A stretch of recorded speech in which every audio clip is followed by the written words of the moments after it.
Anholster pone a disposición su expertise para dar vida a una plataforma que invita a generar un relato basado en datos del Chile de las últimas 3 décadas. Bienvenidos al podcast de Chile en 30 años, desde el retorno a la democracia al estallido social en datos, con la conducción de Connie Stivicic.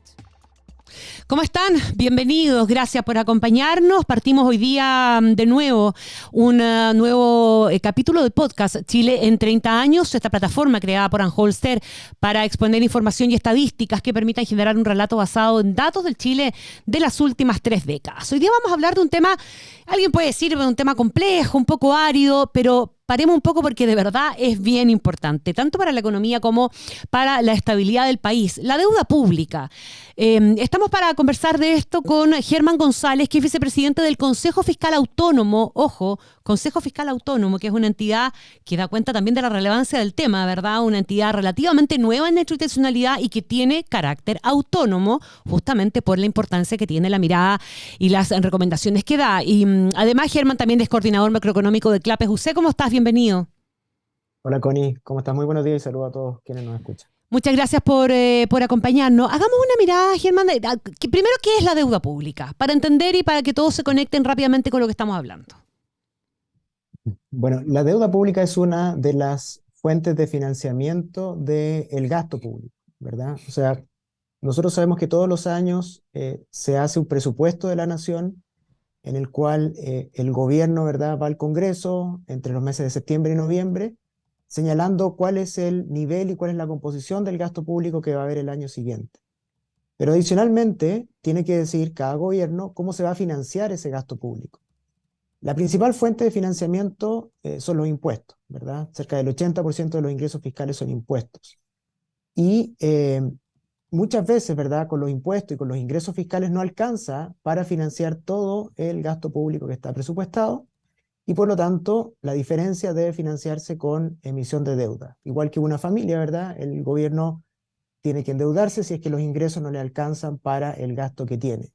Y esa deuda es la deuda pública, la que emite el gobierno de Chile, que puede ser emitida en el mercado local en Chile o puede ser emitida también en el extranjero. Pero básicamente lo que hace esa deuda, que tiene que ser aprobada por el Congreso en la discusión presupuestaria de cada año, es que permite financiar una parte del presupuesto de la nación, que como sabemos se destina a financiar educación, salud, pensiones, vivienda, etcétera. ¿Cuál podríamos decir que ha sido la trayectoria de este tema en los 30 años, Germán? Porque eso también nos da cuenta de la importancia del tema. Yo mencionaba, ¿verdad?, la existencia del Consejo Fiscal Autónomo como una demostración no solo de la importancia de su existencia, sino también de su condición de autónomo. Claro, efectivamente. Partamos por la trayectoria de la deuda pública en Chile. Y voy a partir con lo más reciente. El año pasado, la deuda pública chilena fue equivalente a 116.000 millones de dólares. Una cifra muy grande, equivale a 38% del PIB. Después lo podemos poner en perspectiva internacional, pero primero veamos la serie, digamos, de esta deuda. Esta deuda pública, el año 2007, era 4% del PIB. O sea, si uno mira la última parte de estos 30 años, desde el 2007 en adelante, lo que ha ocurrido es que la deuda pública como porcentaje del PIB ha aumentado sostenidamente. Como digo, desde 4% del PIB, eran menos de 7.000 millones de dólares ese año, hasta 38% del PIB, o más de 116.000 millones de dólares el año 2022. O sea, la historia más reciente de estos 30 años es un aumento sostenido de la deuda pública en Chile. ¿Qué pasaba antes? Bueno, este nivel de deuda que tenemos hoy día, de 38% del PIB, es comparable con el nivel de deuda que había a principios de los 90. Es decir, si ustedes se imaginan, ¿verdad?, cómo ha sido la dinámica de la deuda, hubo una deuda como porcentaje del PIB que en la primera parte de estos 30 años decreció, ¿verdad? Cayó el nivel de deuda pública PIB, eso fortaleció nuestros indicadores fiscales, nuestra clasificación de riesgo, y desde el 2007 en adelante, esa deuda ha venido subiendo. Pasamos de ser acreedores por un periodo corto de tiempo, pero fuimos acreedores y a ser deudores finalmente. Claro, ahí creo que ese punto es importante, porque deuda pública siempre hemos tenido, pero cuando combinamos la deuda con los activos, porque Chile también tiene activos, ¿verdad? Tenemos una medida que se llama deuda neta, que es la diferencia entre la deuda, ¿verdad?, menos los activos. Y en ese sentido, efectivamente, como tú bien dices, fuimos acreedores netos y desde el año 2016 es que pasamos a tener más deuda que activos, ¿verdad? Y Ajá. eso significa que pasamos a ser deudores netos. Básicamente porque nos empezamos a endeudar, ¿verdad? Y empezamos, como consecuencia de varios shocks que hemos enfrentado, también a usar los activos. Entonces, esa combinación de aumento de la deuda con reducción de activos nos llevó a una posición deudora neta, que es donde estamos hoy día también, y que ha tenido alguna implicancia en términos de clasificación de riesgo y otros. Ahora, todos los países, tú me dirás si no, ¿verdad? Pero uno se imagina Ujú. que así como las casas, todos los países siempre tienen o arrastran algún grado de deuda. ¿Cuándo eso pasa a ser una mala noticia? ¿Y en qué posición Ujú. estamos hoy día respecto de la que tuvimos, por ejemplo, en el pasado, en que probablemente era mucho más problemático? Claro. A ver, bueno, efectivamente, hoy día Chile, cuando uno mira los datos del Fondo Monetario Internacional, por ejemplo, que tiene la deuda pública para 189 países, y ordena, ¿cierto?, de menor a mayor el nivel de deuda pública PIB, Chile hoy día está en la posición 43 del mundo, Ujú. con este nivel de deuda de 38% del PIB que mencionaba.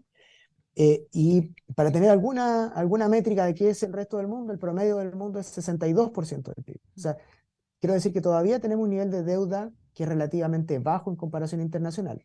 Ahora, tenemos que tener mucho cuidado contra quién nos comparamos, porque, por ejemplo, Japón tiene una deuda de 260% del PIB, o Mm. Estados Unidos 120% del PIB. Pero ciertamente eso no son comparaciones válidas Claro. para una economía pequeña como la chilena. Y déjame mencionar un poquito nosotros en el Consejo Fiscal y el propio gobierno, ¿verdad? Este gobierno actual ha incorporado la visión de la deuda pública como una innovación al manejo de la política fiscal, que antes no existía, ¿verdad? Y el gobierno se ha puesto un límite al nivel de deuda en torno a 45% del PIB. El Consejo Fiscal también ha hecho algunas estimaciones y parece que ese es de acuerdo a la evidencia, ¿verdad? Un nivel prudente de deuda al cual, ¿verdad? Sería complejo si es que nos pasamos, ¿verdad? De ¿Y qué niveles en torno a define esa 43. prudencia, Germán? ¿Por qué ese Claro. número y no un 43 o un 48? Claro, entonces, básicamente lo que se busca, ¿verdad? Medir es en qué circunstancias, en qué escenario el país tiene la capacidad de cumplir con sus obligaciones, con su deuda, sin tener que refinanciar, por ejemplo, o eventualmente no poder pagar esa deuda. O sea, ¿cuál es el nivel de deuda que el país puede gestionar adecuadamente sin poner en riesgo Mm. el pago de esa deuda? Y déjame decirte que hay agencias clasificadoras de riesgo, ¿cierto? Que están Fitch, Moody's, Standard Poor's, que están permanentemente evaluando el nivel de deuda de Chile y de todos los países y de las empresas también, ¿verdad? Pero en el caso de Chile hay clasificaciones y hay notas que nos ponen, ¿verdad?, por nuestro desempeño macroeconómico y fiscal.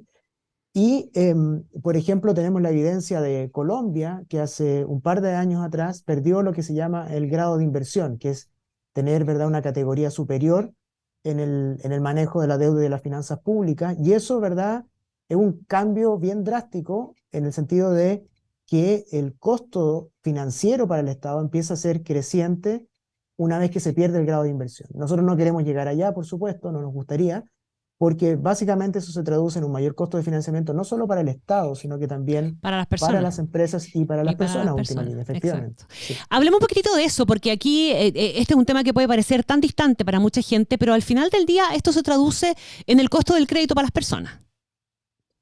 Absolutamente, ¿Cuánto me sí. cuesta una casa? ¿Cuánto pago de Ujú, interés por un ujú, crédito consumo? ¿Cómo me claro, clasifican en términos de riesgo, etcétera, etcétera? exacto. Tenemos que pensar que el gobierno, ¿verdad? El Estado es el agente económico, digamos, con menor riesgo de todo el país. ¿Verdad? Están las empresas, están las personas y está el Estado.